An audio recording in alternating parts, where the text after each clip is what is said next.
Sanatana founder Shri Brihad-bhagavatamrita. So thank you so much, Mataji, for enlightening us and giving us your valuable association. So now I would like to hand over the call to you, Mataji. Thank you so much, Hare Krishna. Thank you so much, Patra Madhuri Mataji, and our pranam. And my wishes to everyone on the call. Om Namo Bhagavate Vasudevaya. Om Namo Bhagavate Vasudevaya. Om Namo Bhagavate Vasudevaya. We are continuing to see from Sri Brihad-bhagavatamrita. Last week we stopped at a point where Lord Shiva spoke about the glories of Brahad Maharaj and asked Narada Muni to go and see Prahlad in Sutala Loka, where he was residing with his grandson Devi Maharaj. So we stopped there. We stopped at the instructions of Lord Shiva to Narada Muni, and Narada Muni was getting ready to go. So we'll continue from there.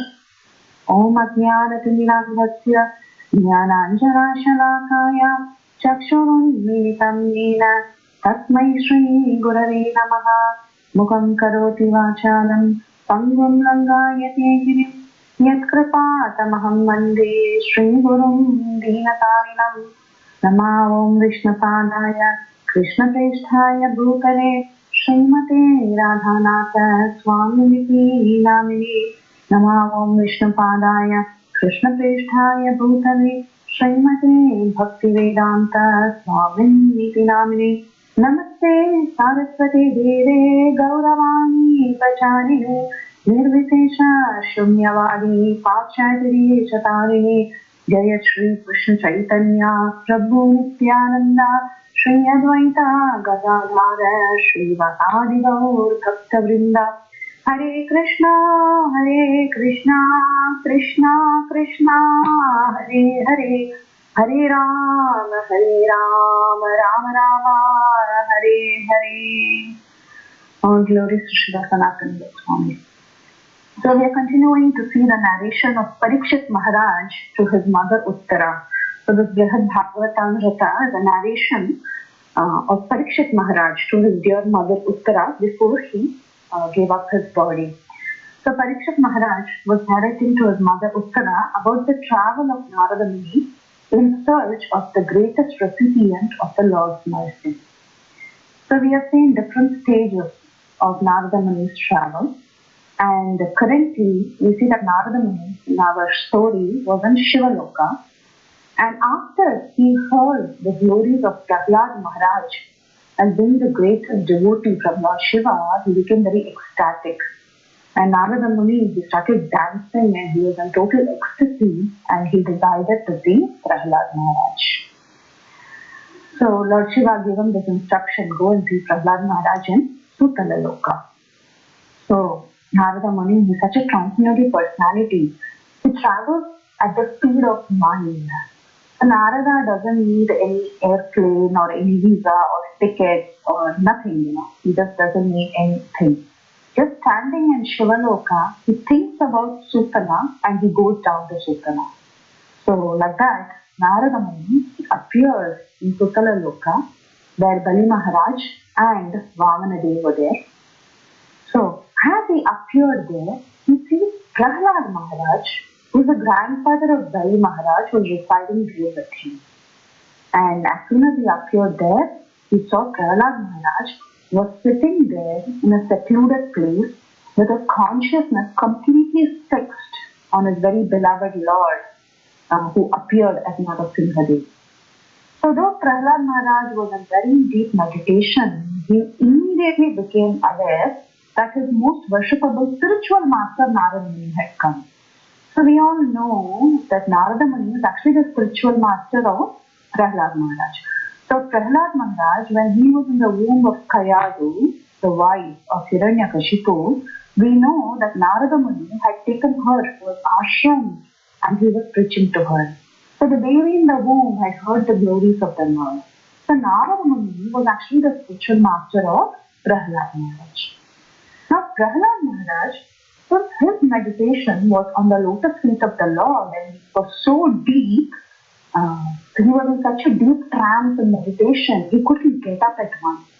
But as Narada Muni entered Pitala Loka and as Narada Muni drew close to him, somehow Prahlad Maharaj corrected himself and he at once got up and he received his spiritual master Narada Muni with great love, and he welcomed him. He offered him a seat to sit down and he began to worship him with Argya and all the rules of standard worship in Siva Vaishnava. But at that time, Narada Muni, he was feeling so much great reverence for Prahlad because he just heard once the glories of Prahlad from Lord Shiva. He saw the glories of Prahlad in so many classes, in the previous classes. Narada Muni was feeling so much respect for Prahlad Maharaj. Though Prahlad was his disciple, he was feeling so much reverence and he refused the worship that Prahlad was offering him. But instead, Narada Muni, out of love, he went and he embraced Prahlad. So Lord Shiva had actually warned him. Shiva told him, don't go and fall at his feet in your ecstasy. Embrace him instead. So like that, Prahlad Maharaj, though he was feeling so much respect, he controlled himself and he embraced Prahlad Maharaj. He refused the worship of Prahlad Maharaj. So like that, Parvati said, in his ecstasy, after so long, I finally seen you, told Prahlad Maharaj. And he said, Prahlad, you are the true recipient of Krishna's full mercy. All my efforts now have finally borne fruit. So Narada Muni had travelled all the way from Prayag to South India, to Indraloka, to Satyaloka, and then to Shivaloka. He travelled to so many places. And now, finally, when he was in the lower planetary system, when he was in Sutala with Prahlad Maharaj, the great Bhakta, he thought, finally I have now found the Lord's greatest devotee. So he said, finally all my travel has borne fruit, all my effort has borne fruit. So Narada Muni said, my dear Prahlad, from your very childhood and from when you were very small, you were endowed with pure devotion for Krishna. You were always conscious of Krishna since you were a baby, in the womb. And such spontaneous love, we've never seen anywhere else. Brhad, you are the best.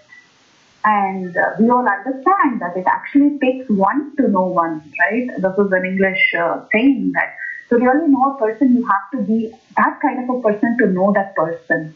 So Narada, he was such a great devotee that he really understood the glories of Prahlad Maharaj. Though Prahlad Maharaj was his own disciple, he could understand how exalted Prahlad Maharaj was. That is very strange. The Guru considered his disciple to be more advanced and to be more worshipable than himself. So similarly, we see when Prabhupada, he desired that all his disciples should become better than him. They should become more Krishna conscious than him. They should all become gurus. They should all do more and more teaching than himself. So this was the nature of a Vaishnava Guru. A Guru becomes very happy when his disciples do better than him. But if a disciple thinks in any way that he is better than his Guru, then that egoistic mentality is highly condemnable. It's not good.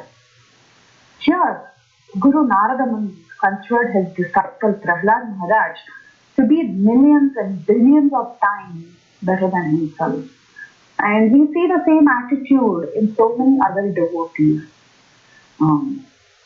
When Dhruva Maharaj was on his way, he was looking out to Vaikuntha. Actually, when Dhruva Maharaj was going the airplane back to Vaikuntha, he was looking around because his mother was actually going back to the spiritual world. And then the associates of Vishnu showed that actually his mother was actually going before him. So we see again in the beginning of this book, there is another classic example, Sanatana Goswami. Sanatana Goswami, when we saw the Mangalacharan prayers, we were seeing that he was giving credit to his own disciple Rupa Goswami. So this is mood. This is the mood of a guru. Narada Muni was thinking, my disciple is far more worshipable than me. So that is how Narada Muni was thinking. Narada Muni told Prahlad, Prahlad, you're such a wonderful devotee. When you were just 5 years old, Hiranyakashipu, your father, he outrageously committed so many offenses against you. But you were such a pure-hearted devotee that all the demoniac children who studied with you in your school, they actually became devotees of the Lord. And what did your father do? He tried so many ways to kill you. Hiranyakashipu, your great father, he terrorized this entire universe. He's known to conquer the demigods. He scared everyone. But he couldn't kill his own son in spite of throwing him beneath the feet of elephants, throwing him amongst huge venomous serpents, employing destructive spells, hurling him from the top of mountains, conjuring illusory tricks, starving him, putting him in a room and starving him, exposing him to severe cold, wind, fire, water, throwing stones on him to crush him. He tried everything possible. But then everything proved futile because the Lord was always there to protect Prahlad. So it would be impossible for anyone else to face the torments that Prahlad Maharaj faced. Prahlad was such a surrendered devotee and he was so fully absorbed in the remembrance of Krishna all the time that he was actually protected by the Lord.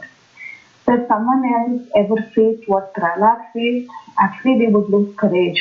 They would even lose their faith in Krishna. Just imagine what all Prahlad went through. If any of us actually had to go through what Prahlad faced, imagine our condition. It requires so much courage. It requires so much faith in Krishna. Complete surrender to Krishna. Prahlad was solid. He was solidly fixed in devotional service. He had so much surrender and complete absorption. He was always thinking of the Lord. So not only was he fixed in the thoughts of Krishna, but Prahlad Maharaj was even completely empowered to preach. Otherwise, how can all his demoniac friends become Vaishnavas in spite of being in the kingdom of Hiranyakashipu? It was highly impossible. It was possible only because of the special empowerment, the special mercy that Prahlad had from the Lord. So it is interesting to see how a pure devotee like Prahlad Maharaj made everyone a devotee. And even now, this Prahlad Maharaj, he continues to make more devotees like us. That is the power of a bhakta. So we are all reading about Prahlad Maharaj in Bhagavatam and so many other scriptures. To this day, even after millions and millions and millions of years, so many devotees are being inspired by this little boy, Prahlad Maharaj. He is a great hero because he still continues to preach by his example. So during the time of Prahlad, not only during the time of Prahlad Maharaj, but even today, millions are inspired by this wonderful devotee. He has so much potential. So anyway, during the time of Prahlad Maharaj, whoever heard his instructions and whoever worked with him, whoever came in contact with him, they all became Vaishnavas. So this is actually confirmed in the Hari Bhakti Suyodaya. This is a part of the Narada Purana, and there Goddess Earth, Dharmini Devi, she glorifies Prahlad Maharaj. She says, this human world is especially fortunate since you, the best of Vaishnavas, are present. Everyone who touches you or sees you, sees the symptoms of your ecstatic emotions, they will all become entitled to take up residence in Harilok. So this is the prayers of Dharmini Devi when she sees Prahlad Maharaj. So Prahlad was so special that anyone who came in touch with him, just by seeing the ecstatic emotions that Prahlad was displaying, they would become entitled to take up residence in the spiritual world. So Narada said, you are always so immersed in the thoughts of Hari. You were so immersed in the thoughts of Hari. In fact, at that time, when you were immersed in the thoughts of Hari, you seemed to forget your own existence. You were like a madman. You sang, you danced, your body was trembling. In this way, you spread devotional service unto Lord Vishnu, delivering everyone around you from the cycle of material life. He was filling them with ecstasy and joy.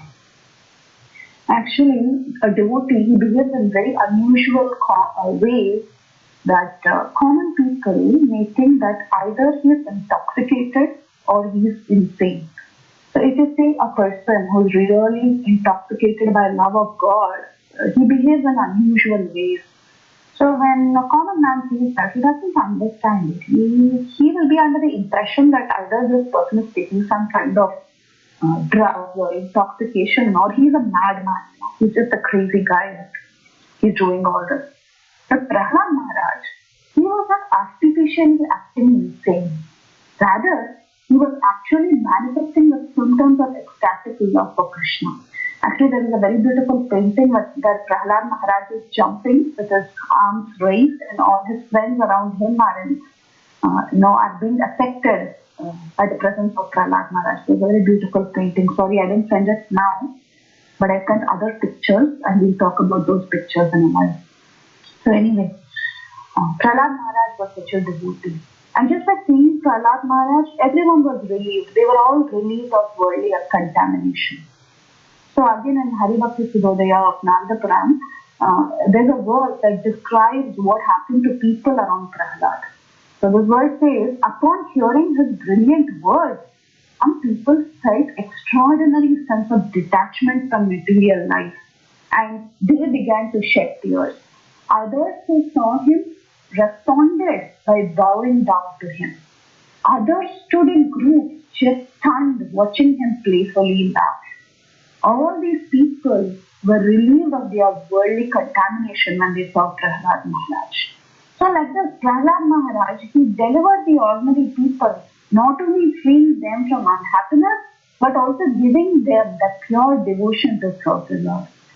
So this is how a pure devotee, a little boy, Prahlad Maharaj, who was born in a family of demons, was actually affecting everybody by his example, by the symptoms of love that he was manifesting. And this is exactly what happened in the presence of Lord Chaitanya Mahaprabhu also.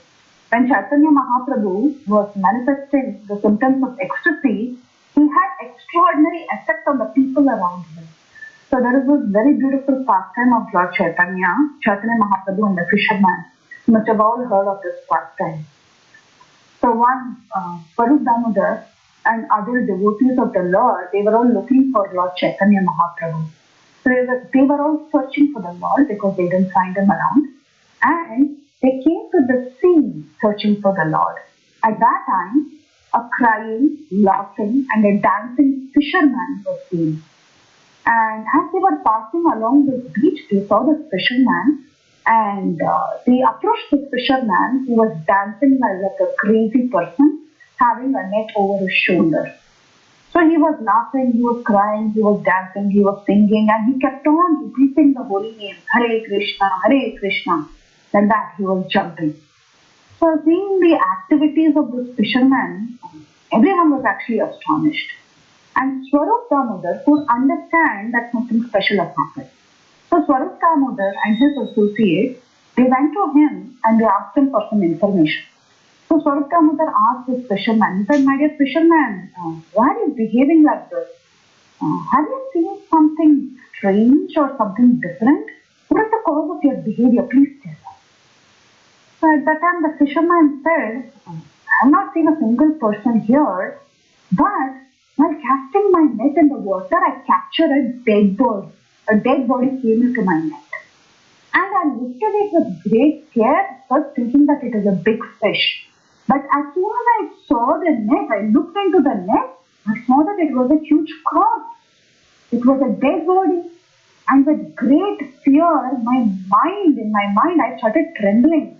I tried to release the net. I touched the body, but as soon as I touched the body, it was a ghost. It entered my heart. And as soon as this ghost entered my heart, I started to shiver. And in fear, I started shedding tears. My voice faltered.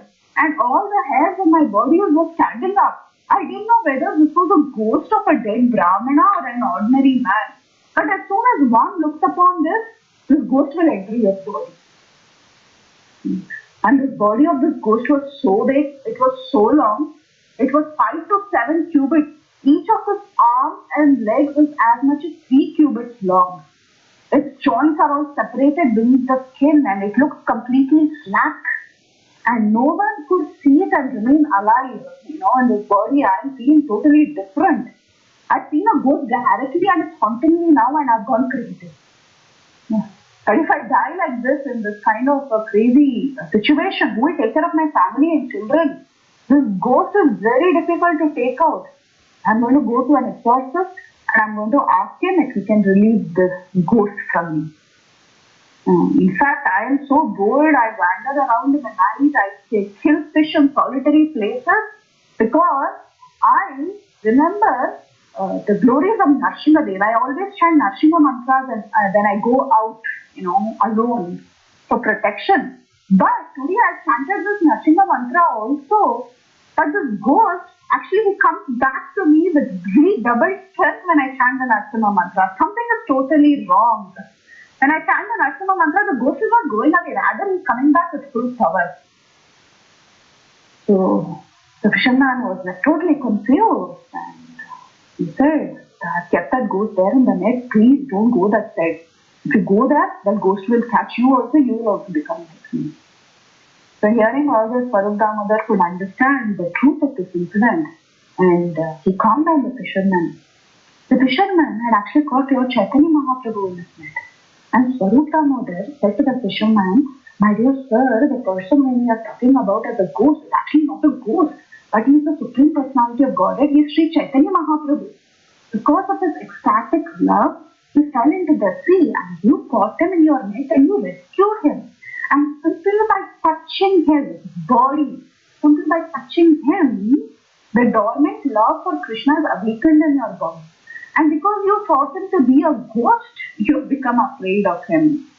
Now please forget this fear. There's nothing to be worried about. Become peaceful. And show me where Mahaprabhu is. Now the fisherman heard this. He said, I've seen Lord Chaitanya many times. And I'm sure this is not him. The body is so completely deformed. Then Swarup Damodar said, the Lord's body becomes deformed and transformed in love for God.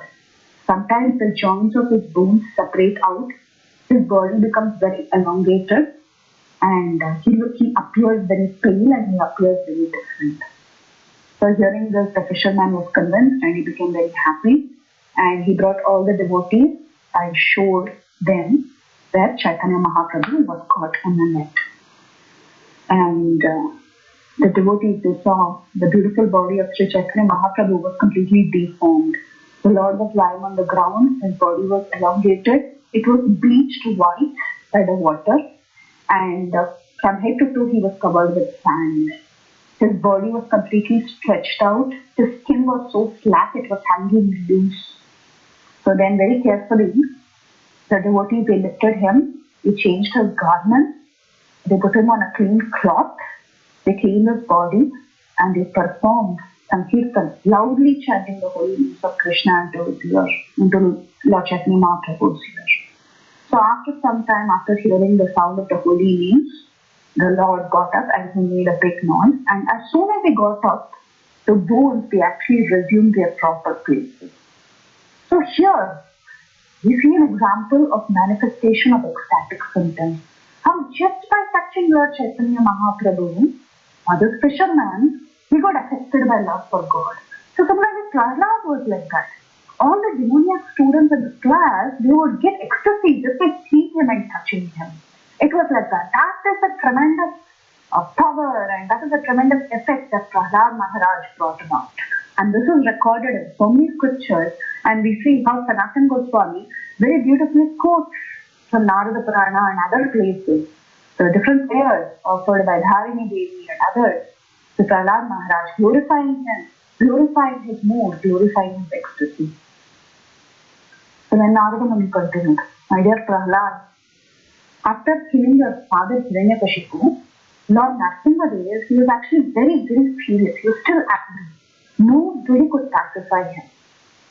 The Lord's personal servants like Garuda and even his own consort goddess Lakshmi Devi, Brahma, all the demigods present with Brahma, nobody could approach him. Then Brahma asked you to go and appease the Lord. When you went forward and you fell at the Lord's divine feet, what did the Lord do? The Lord put his divine lotus hand upon your head and blessed you. That's the first thing the Lord did. Then Lord Narasimhadev, very lovingly, he embraced you and he began licking your entire body, just like how a lioness licks her cub. So this is practically recorded in the Narasimha Purana. The Lord licking Prahlad with love. So Sanatana Goswami quotes a statement from Narasimha Purana where when the Lord saw Prahlad Maharaj with so much affection, he just picked up Prahlad and he started licking his entire body. Then Narada Muni said when he went close to him, the Lord, he placed you on his lap and caressed you like how a mother would caress a child. At that time, the Lord honored you, ignoring everybody else. This is also recorded in the Narada Purana, Hari Bhakti Vilas. So just try to visualize this. This is a verse from Hari Bhakti Vilas, Narada Purana. The Lord was friendly only to his devotees, then sat on the ground and put Prahlad on his lap. Gently rocking back and forth, he patted Prahlad with his lotus hands and embraced him repeatedly like how a mother embraces a child. Thus, the Supreme Personality of Godhead attended to Prahlad, disregarding many other exalted persons present there. So like this, Prahlad Maharaj was taken with so much love by Narasimhadev. So many of you are mothers, you can easily relate to this. Just like how a mother affectionately takes a child in her arms, pats the baby's back, rocks the baby back and forth with love, in spite of having so many visitors at home. Similarly, Prahlad Maharaj was so affectionately treated by the Lord.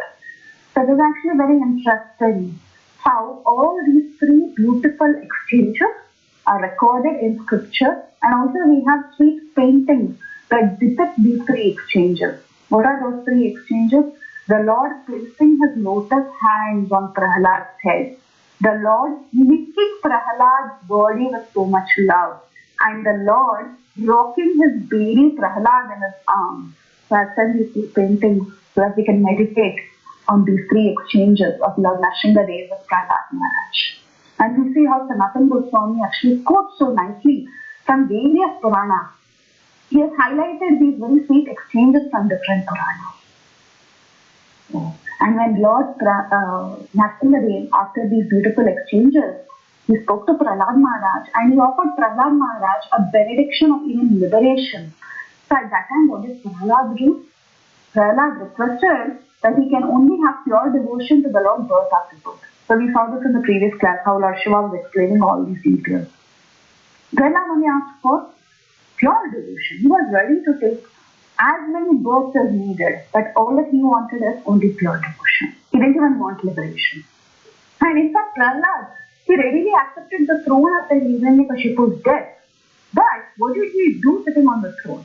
He used his power as a king only to preach the glories of the Lord and deliver the people from distress of this world. In fact, when Prahlad ruled, actually he ruled in a very righteous and a God-conscious manner.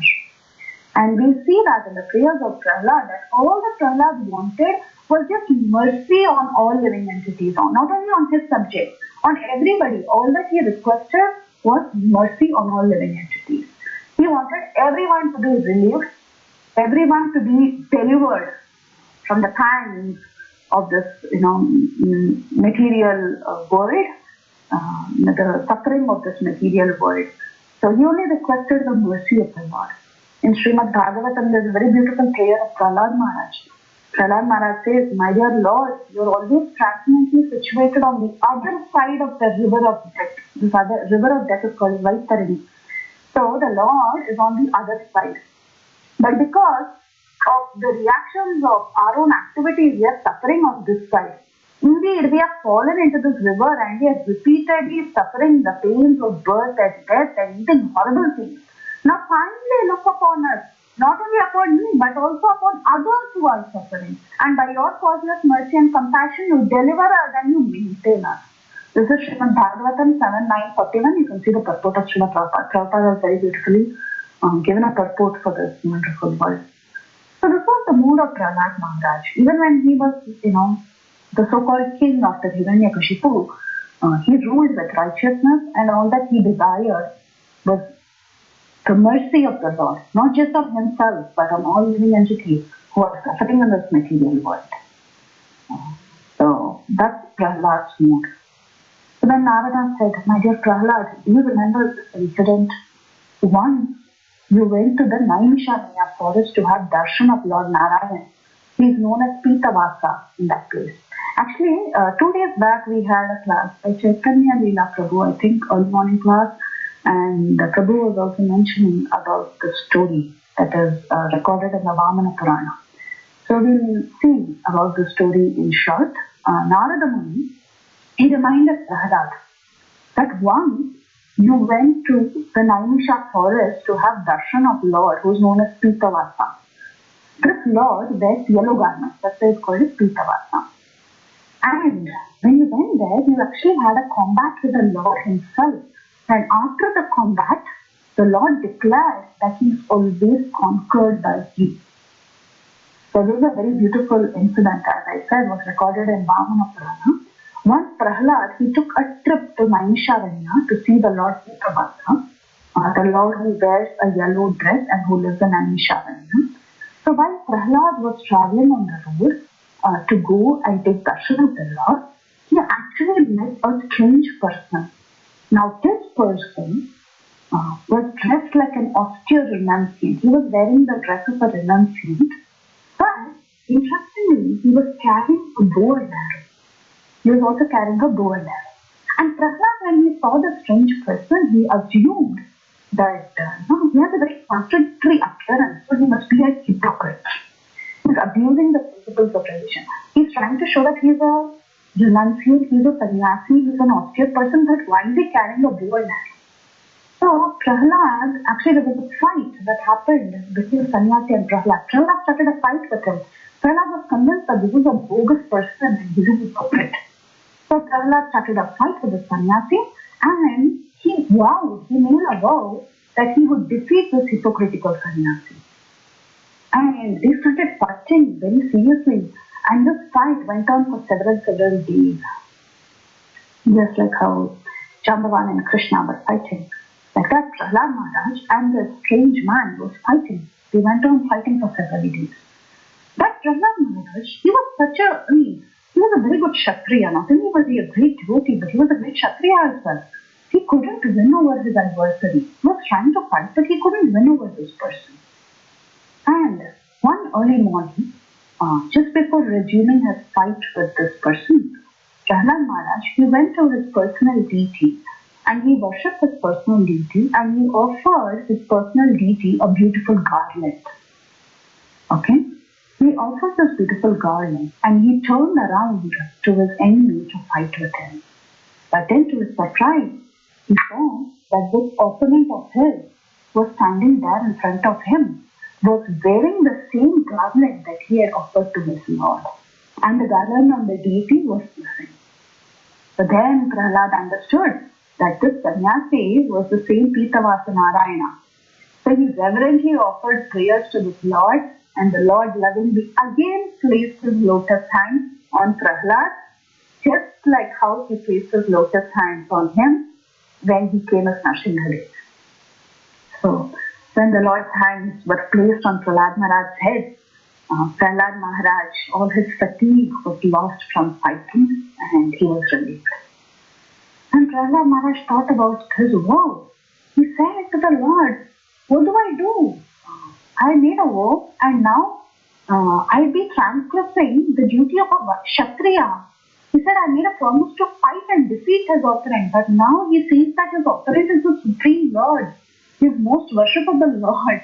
So how could he fight with him and how could he defeat the Lord now? So Prahlad became worried. Oh, I'm now going to, break the promise of a Kshatriya. I'm going to break my principles. So at that time, the Lord was actually satisfied by the sport of fighting with Prahlad. He wanted to have a good fight with Brhad. He enjoyed the sport and he was satisfied. Then the Lord told him, actually, Prahlad, there's nothing to be worried because I'm always conquered by you. You are my devotee and I'm conquered by the love of my devotee. The Lord is always conquered by the love of his devotee. So you have already conquered me. You have kept up your word as a Kshatriya. So that's why it is said, bhakti, pure devotion is very, very rare. The Lord doesn't give it easily because the Lord becomes subservient to the person. He becomes purchased by the love of the devotee. So the devotee has always conquered the Lord. So Narada Muni, he told about this incident. Do you remember this incident? The Lord said, he's conquered by you. So the Lord has been conquered by Prahlad. And saying this, Narada Muni, he started jumping and he was dancing and shouting in ecstasy. He said, the Lord is being conquered by us. The Lord is being conquered by us. The Lord is being conquered by all the devotees. So Narada Muni, he claimed victory not only for Prahlad, but for all the devotees of the Lord. Not only him, not only Prahlad, but for everybody. All the devotees of the Lord, he was conquering victory. Then Narada said, my dear Prahlad, not only did you conquer the Lord by, by your love, but all your descendants also, they became so favorable to the Lord. Bali Maharaj also, because of your mercy, conquered the Lord.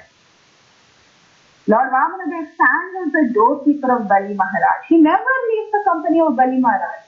So there is another story in the Skanda Purana from the Prahlada Samhita, Dwaraka Mahima section, Sanatana Goswami quote. It seems there were 10 wicked Daityas who once attacked Dwaraka. And following this attack, some of the residents of Dwaraka became very, very worried. So, some residents of Dwaraka, along with Durvasa Muni, keeping Durvasa as their leader, they went to Sutala planetary system and told complete Vamanadev about what had happened. Because the Daityas had come and they had attacked Dwaraka. So they went and complained to Vamanadev. And Durvasa Muni and the other residents, they told Vamanadev that, you are the Lord, you better leave this place and you come with us. But then Vamanadev, he refused to go with them. He said, no, I'm not going to come with you. First, you need to take permission from Bali Maharaj. If Bali Maharaj lets me go, then I will come with you. I am subservient to his love. If he allows, then I will come. So when Durvasa went and approached Bali Maharaj to send Vamanadev with them, Bali Maharaj said, no, I cannot give you permission. I cannot let Vamanadev leave. Vamanadev is my worshipable Supreme Lord and he has come here and he is doing us a favor by being here. I am not going to leave worshipping his lotus feet. His lotus feet is being worshipped by great lords like Brahma and Shiva. And they are not able to give up the worship of his lotus feet. Even I am not going to give up the worship of his lotus feet. I am not leaving him anywhere. You do whatever you want, but I will never give up the association of Vamanadev. So like that, Narada Muni was saying, see how nice the Lord is. He's conquered by all of you. He's ready. He just wants to be with all of you. He wants to be with you. He wants to be with Prahlad. That's how the Lord wants. He wants to be with Bali and he wants to be with Prahlad. So, but Prahlad, you're wonderful. You know what? I'm not going to stay with you forever here in your company. I'm just going to be in Sutala planetary system. I just want to see you. I want to be with you. Because I know by your power, I know for certain that I can even overcome the curses that I have received from Daksha Prajapati and others. So what is the curse that Narada Muni carried? The curse that he had was to never stay in one place and to keep traveling. So when in his ecstasy, Narada Muni, when he saw how nicely Prahlad Maharaj has conquered the Lord by love, he said, you are the best, I want to stay with you, I am not even going to travel anymore. And to whatever curse Daksha Prajapati is given, no, it's useless, it's okay. I know you will take care of it by your devotion. So like that, he said, I'm not even going to go away from here. I'm not going to travel anymore. So about this curse that Narada Muni carried, Srimad Bhagavatam declares that Narada Muni was such a wonderful devotee that he had no other business but chanting the glories of the Lord. Actually, Narada Muni in his previous birth, we all know that he was the son of a Shudra. And what did he do at that time? He heard very submissively from great souls the signs of Krishna consciousness. He took the remnants of whatever they had. He followed in their footsteps. He just took their Mahaprasad. He rendered very menial services to them. He washed their plates. He served them very menial. He was not doing any big service. It was not that he was building big temples or he was sponsoring huge events or foods. Nothing. He was just doing something very simple. He was just washing their plates. He was, eating the Mahaprasad that they had left. So that is all he did. That is all the capacity he had to do. But because he did it with so much sincerity, the Lord became very pleased with him. And later he was given the role of Narada Muni in his next life. So as Narada Muni, what he did, he was simply traveling everywhere playing on his veena and preaching the glories of the Lord. All that he was doing is chanting the names of Radhika Raman on his veena, and he was traveling from one place to the other, feeling very happy. While he was doing this, he was also very controversial. So there is a story in the 6th canto of the Bhagavatam that how Daksha Prajapati had many sons. He had 10,000 sons. His first set of 10,000 sons. They were called as Hariyeshwar. Now, this Narada Muni, he converted all these 10,000 sons of Daksha Prajapati into devotees. Daksha was a very religious man, but he was also a materialistically religious man.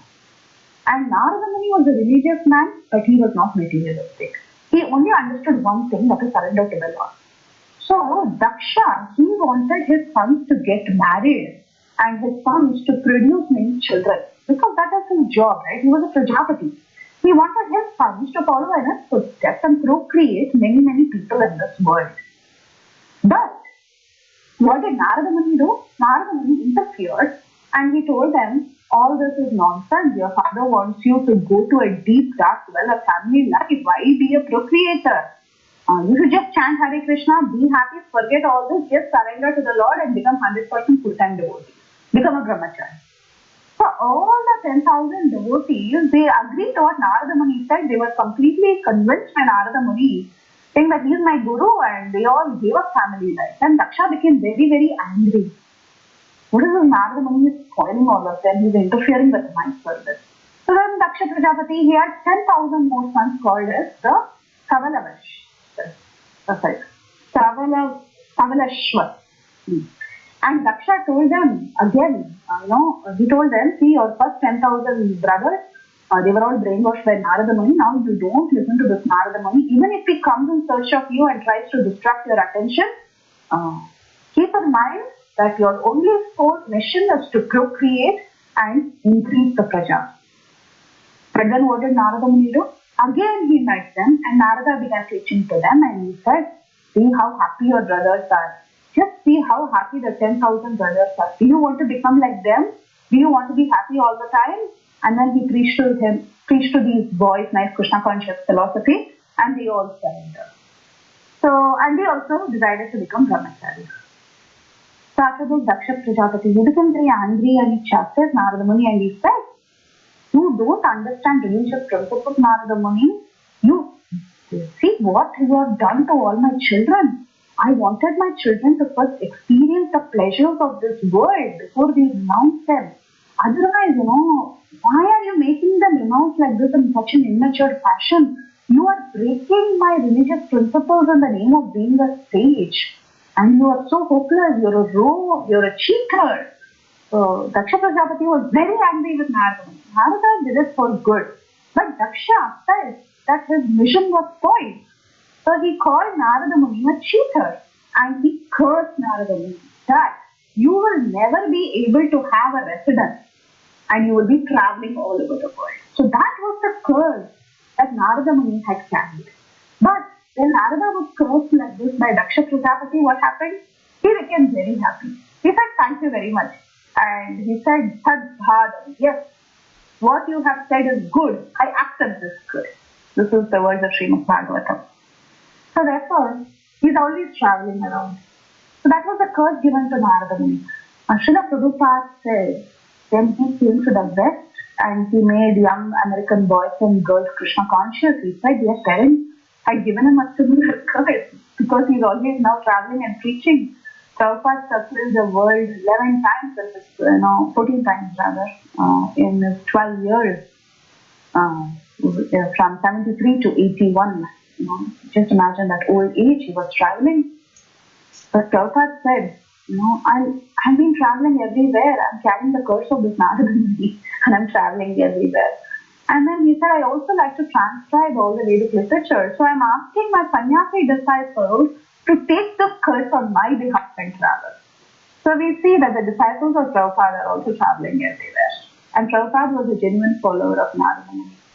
Narada Muni was the guru of Prahlad Maharaj. He was the guru of Dhruva Maharaj. He was the guru of Mridari. He was the guru of Prachina Bharti. He was the guru of Valmiki. He was the guru of so many people. Just by traveling and traveling and traveling everywhere, he delivered so many of them. Wherever he went, he would teach them one thing: recite the name of Krishna and become a surrendered devotee. So this was the mission of Narada Muni. Anyway, so Narada Muni is now telling Prahlad, you know what? I have been cursed by Daksha to keep traveling. And also I have similar curses from others also.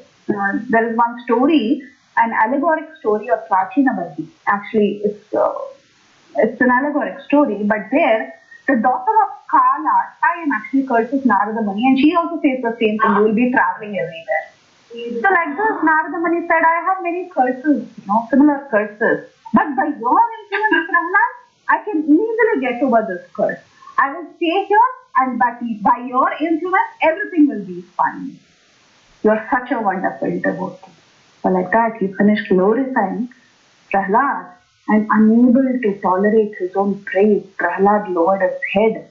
His face was filled with embarrassment. He humbly bowed down before Narada Muni, and in a very, very gentle, reverential voice, he began to speak with his Guru. So now we will see what Prahlad said to Narada Muni and what Narada Muni did after that in our next class. Any questions, comments, realization, correction, please go ahead. Hare Krishna. Thank you for your attention.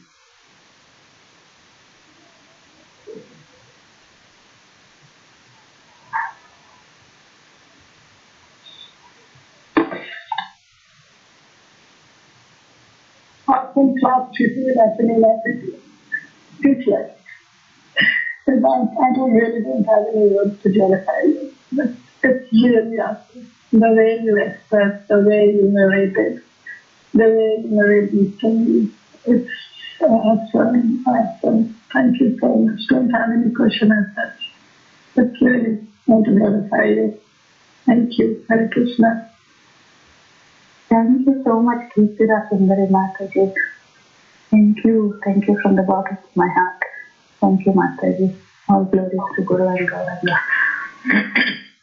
Hare Krishna, Vilasini Mataji. All glories to Prabhupada Guru Maharaj. Again, thank you, as Kirtira Sundari Mataji said. Beautiful, beautiful narration.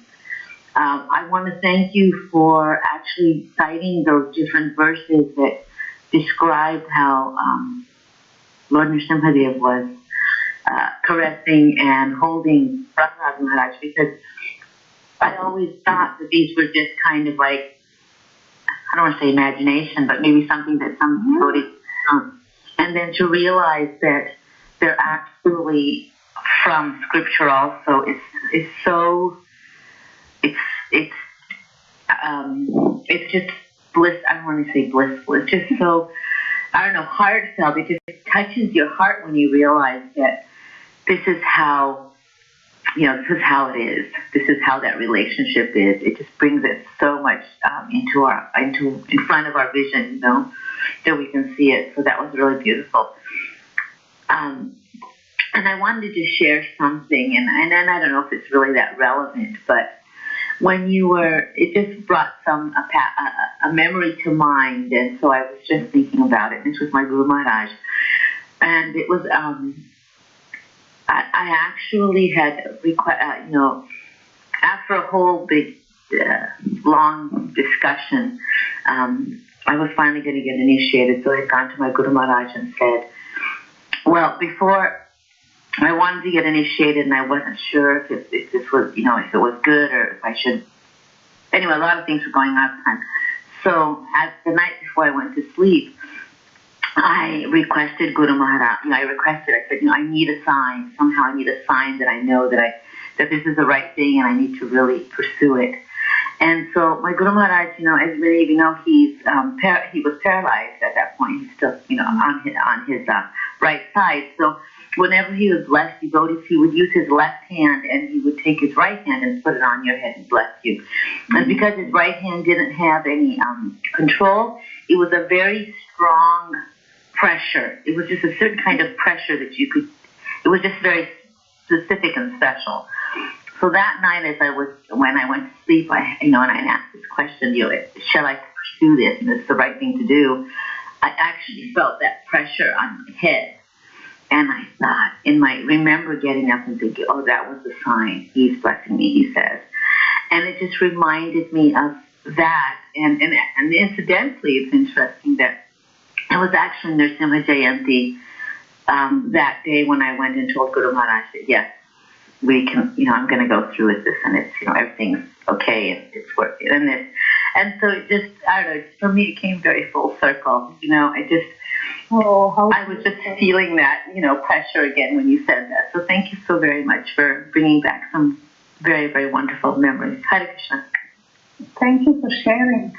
It's so beautiful. It's so beautiful. The exchanges between the disciple and Guru, the exchanges between a devotee and the Lord, they are so priceless.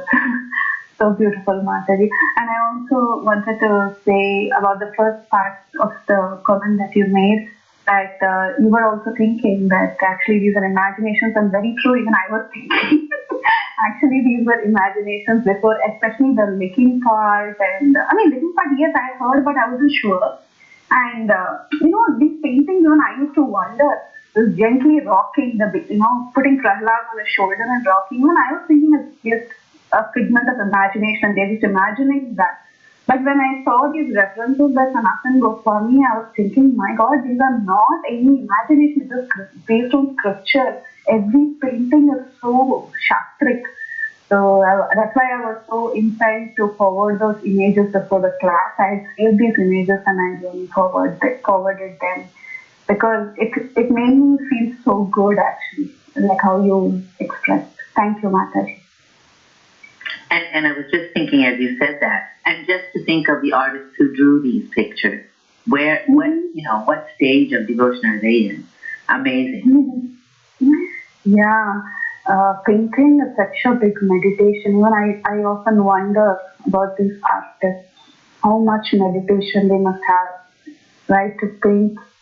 If you read, since you mentioned that, I was even thinking of how Prabhupada would actually have these letter conversations with the painters, and he would give them guidelines about how painting should be shastric. So it's so beautiful, so beautiful. They have so much guidance from Guru, and they just meditate so much on the pastimes and on the beautiful form of the Lord. It's such a beautiful service. Yes, Mataji. Thank you so much. Hare Krishna, Preethi, Vilasini, Gopi, Dandavat Pranam, Srila Prabhupada, Srila Prabhupada Ki Jai. As usual, how nicely you narrating to Leelas, like my grandma is actually. Sometimes we meet some point, but Mataji, thank you very much for your association, and thank you very much, you inspiring us to hear every day this group Japa conference call, and then Bhagavatam, after that Chaitanya Charanam.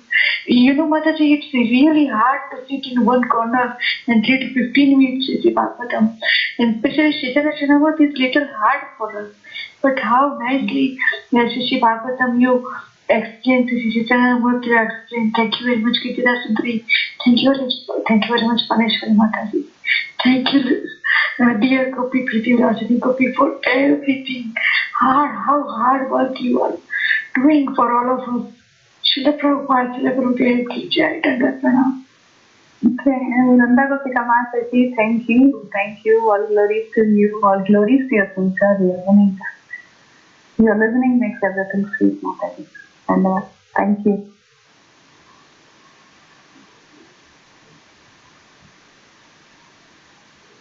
Hi Krishna Mataji, Dandavat Pranam. Sita Preethi here. Mataji, thank you for the wonderful class. Like those pictures, they just come into reality when you're speaking. It is such a beautiful explanation you gave. And Mataji, I had a query. When Prajapati Daksha was agitated that his sons did not get to have a normal grihastha life and then go into the sannyasa life. So was it that he was intending that they should go into the sannyasa life? That was his intention? Who? Narayana? Prajapati Daksha? Prajapati didn't want, he wanted his sons to procreate and be in family life. But then Narayana came and interfered. So then finally Prajapati had daughters, and then Narayana couldn't do anything. So they all got married and they procreated later with rishis. Right. So like initially when he had sons, he was thinking of them having into a married life, and then later on he did intend them to get into a sannyasa life. Maybe, that's how the story goes. That's how he speaks. There's not a time for, he wants them to procreate. But eventually, yes, Mataji, those days, I mean, I don't know really what Prajapati Daksha was thinking, but in those days it was a common phenomenon to actually enter into Grihastha, Vanaprastha and Sannyasa. This was a common trend, right? Only in these days we don't have such a structure. So it must have been natural. That's what I would say. But again, I don't have any.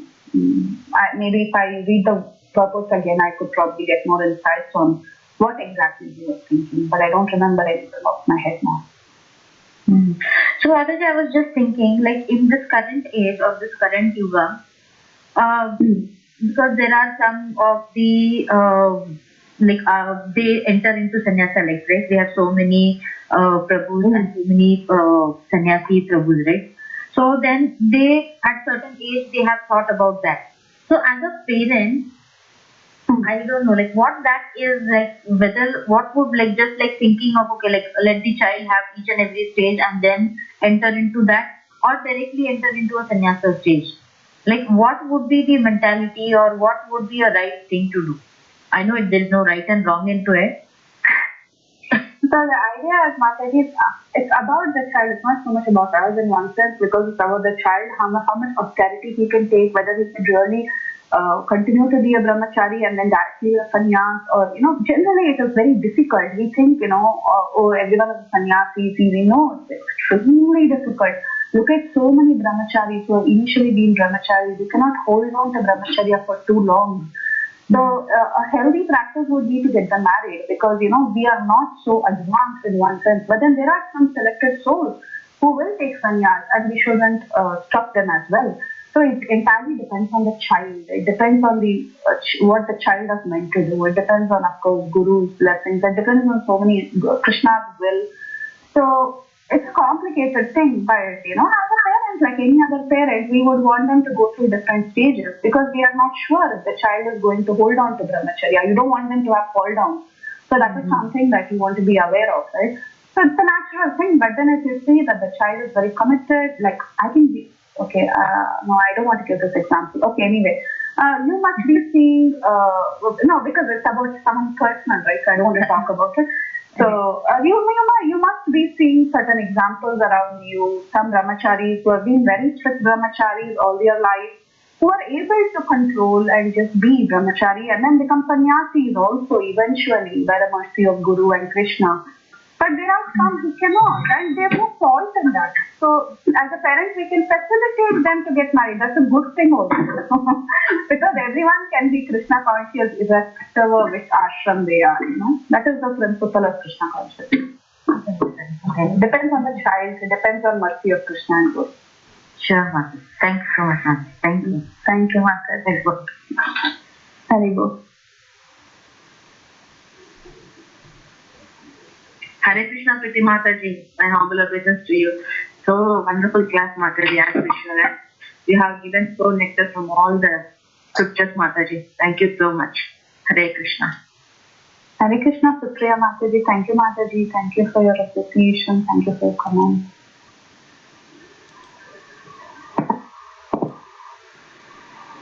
Pranam Mataji, all glory to Srila Prabhupada and Gurudev. This is Savika Mataji, very wonderful class of stories. Past times we coming to know. At least I'm not aware of so many of them. And even the Chaitanya Mahaprabhu, one of the pastimes which you mentioned, the fishermen, that part is also new to me. But thank you so much for making it so simple in the story form and explaining it to us.